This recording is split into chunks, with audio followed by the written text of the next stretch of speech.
మనిషికి ఏమి అవసరం?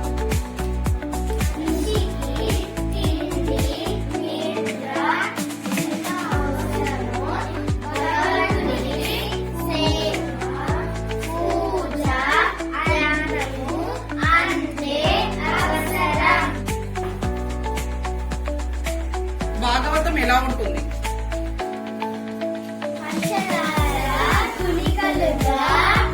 భక్తి రసముతో నిండి ఉంటుంది.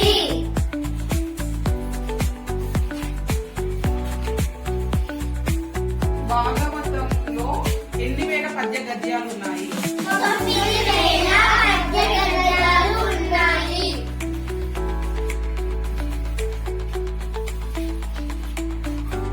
చంపిన రాక్షసుడి పేరేంటి? హిరణ్యాక్షుడు. పోతన గ్రంథాన్ని ఎవరికి అంకితం ఇచ్చాడు?